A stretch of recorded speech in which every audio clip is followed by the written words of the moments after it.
Hello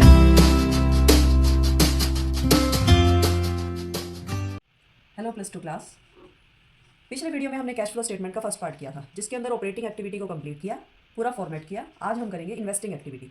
आपका format और जो परफॉर्मा था उसके अकॉर्डिंगली हमें कैश फ्लो स्टेटमेंट की 3 एक्टिविटी कंप्लीट करनी थी। एक ऑपरेटिंग एक्टिविटी, इन्वेस्टिंग एक्टिविटी और देन इसके बाद हम नेक्स्ट क्या कौन से करेंगे, फाइनेंसिंग एक्टिविटी। तो चलिए आज करते हैं कैश फ्लो स्टेटमेंट की इन्वेस्टिंग एक्टिविटी का परफॉर्मा।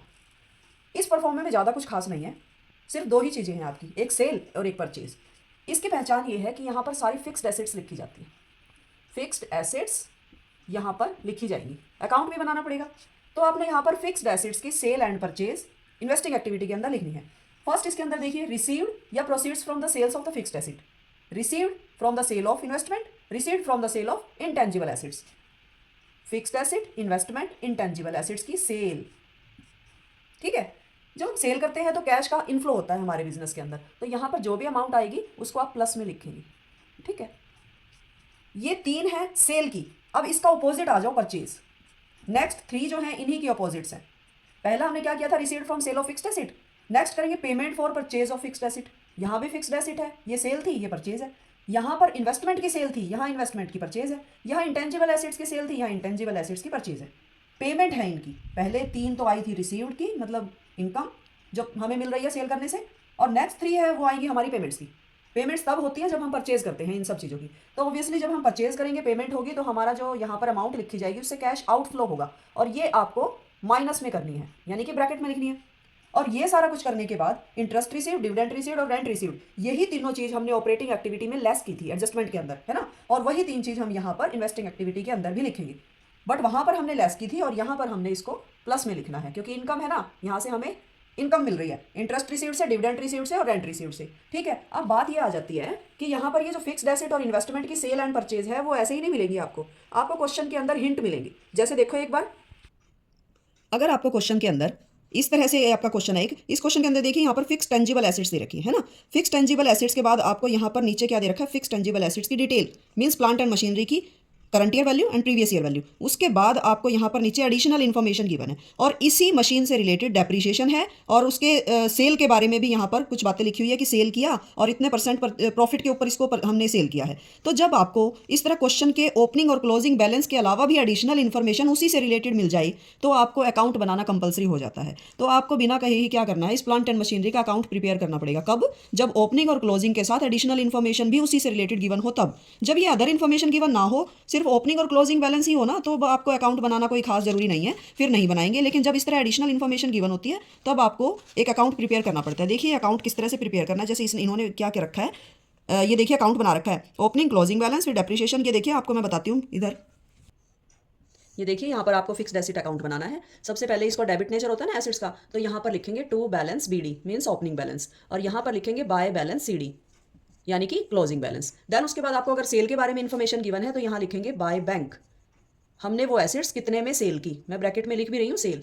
सेल के बारे में अगर इन्फॉर्मेशन गिवन है तो यहाँ सेल लिखेंगे, लेकिन परचेज के बारे में इन्फॉर्मेशन गिवन है तो यहाँ पर टू बैंक और परचेज इस तरह से ब्रैकेट में, तो आपने परचेज लिखना है।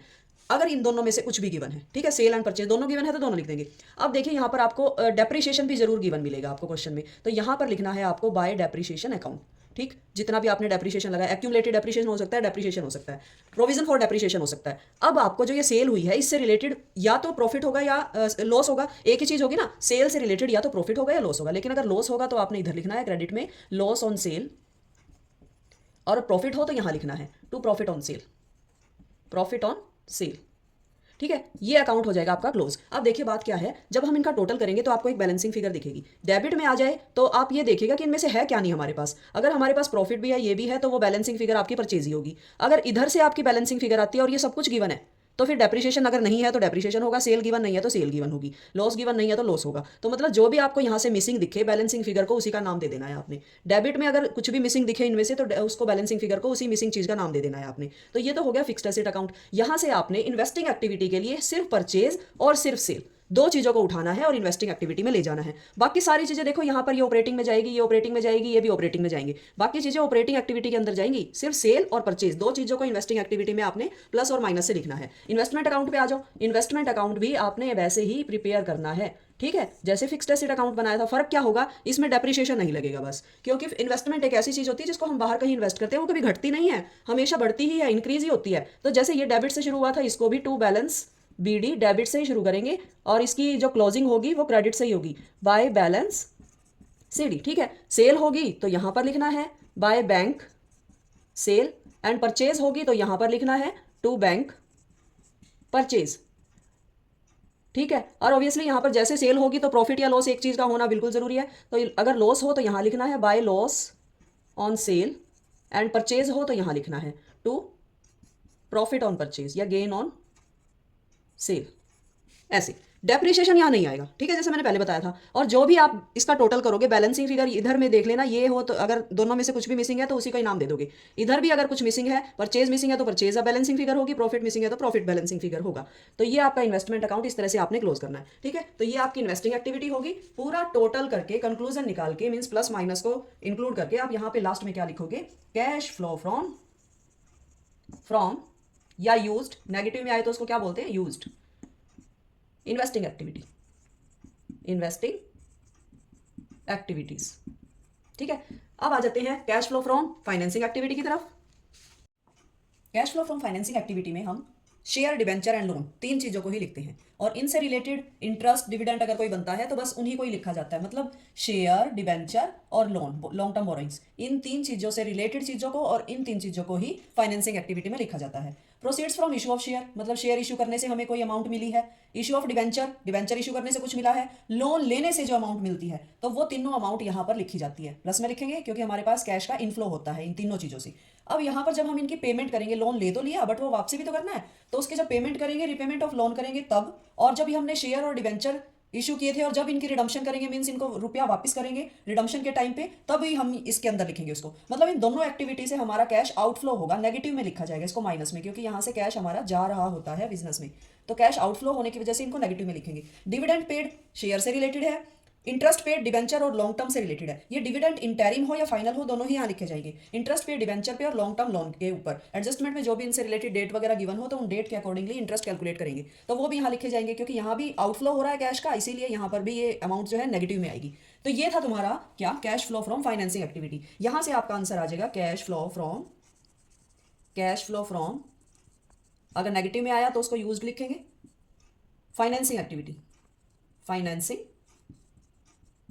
एक्टिविटीज। ठीक है, यहां से आपका इनको प्लस वालों को प्लस करके माइनस वालों को माइनस करके मेन आंसर आ जाएगा। अब देखिए जरा मैं आपको बताती हूँ, ये हमारा सी पॉइंट था, है ना, फाइनेंसिंग एक्टिविटी हमारे पूरे परफॉर्मे का सी पार्ट था। ऑपरेटिंग एक्टिविटी को हमने ए पार्ट में किया था इससे ऊपर, और इन्वेस्टिंग एक्टिविटी को बी पार्ट में किया था, और ये अब जो फाइनेंसिंग एक्टिविटी है इसको सी पार्ट में कर रहे हैं। पूरा क्वेश्चन हो जाने के बाद यहां पर हम क्या करेंगे, ए प्लस बी प्लस सी, तीनों को क्या कर लेंगे, प्लस कर लेंगे। ठीक है, अगर आपका जो आंसर है, फॉर एग्जाम्पल मानिए आपका ए है, ये आपका बी है, बताया था ना, इस कॉलम में कैलकुलेशन करनी है, यहां पर आपने मेन अमाउंट लिखनी है, A B C, means operating activity, investing activity, financing activity, तीनों का कंक्लूजन यहां पर जब हम करेंगे A plus plus B plus C, तो यहां पर आपका अगर जो प्लस में आंसर आया है तो उसको लिखेंगे नेट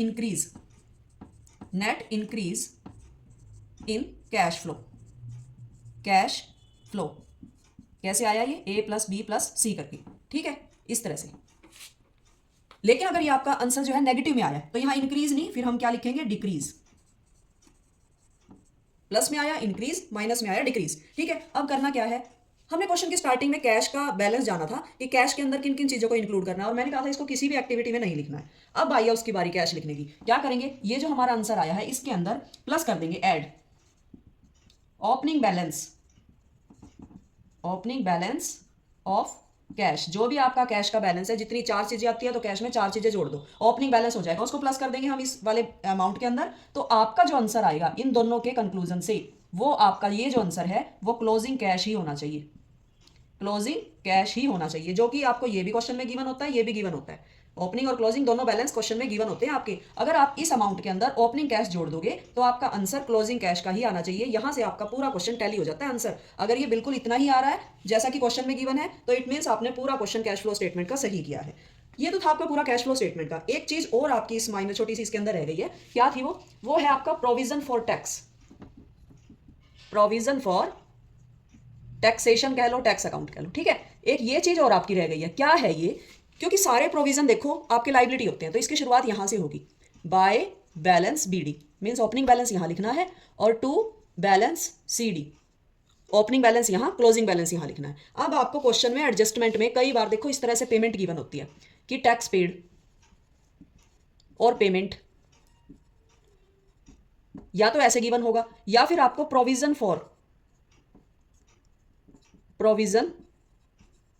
फॉर टैक्स, इस तरह से दो वर्डिंग्स गिवन होगी। ध्यान करना, अगर टैक्स पेड या पेमेंट गिवन है तो उसको हम यहां लिखेंगे डेबिट में, टू बैंक क्या लिखेंगे ब्रैकेट में, टैक्स पेड, टैक्स पेमेंट लिख लो, पेमेंट, क्योंकि ये पेमेंट होती है, डेबिट में लिखनी है। लेकिन अगर प्रोविजन गिवन है तो उसको हम यहां लिखेंगे क्रेडिट साइड में, बाय स्टेटमेंट